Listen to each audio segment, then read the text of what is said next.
একতা, নিজেদের মধ্যে একতা, এটি বড় চ্যালেঞ্জ। একতা হলে সবকিছু সম্ভব, ঐক্যটা আসে।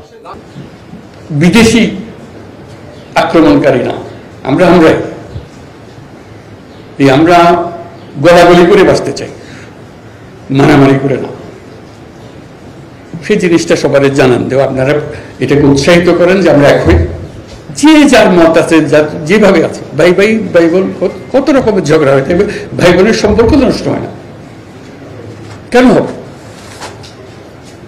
এটাকে আপনারা চারদিকে বলেন, আমরা একই পরিবার, সে হিন্দু হোক, মুসলমান হোক, বৌদ্ধ হোক, খ্রিস্টান হোক। এখন শুনছি বৌদ্ধ, খ্রিস্টান, হিন্দু এটা নিয়ে আবার মারামারি করতেছে। কে কার বিরুদ্ধে লাগতে পারে, এদিকে এক মারামারি করলে আবার আরেক মারামারি, এইটা যেন না হয়। আমরা যেখানেই এরকম অত্যাচার হবে কারো উপরে, কোনো একটা অশিলা করে, এই ধর্মের অশিলা, অন্য কোনো অশিলা, সেটা রুখে দাঁড়াতে হবে।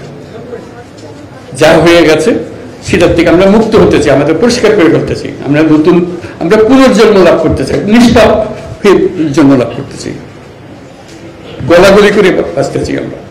এই জিনিসটা বলে দাও। আমাদের কাজটা হলো মানুষের কাছে এই আবেদনটা জানানো, আপনারা সেই আবেদনটা সবাইকে জানিয়ে দেন। ধন্যবাদ সবাই।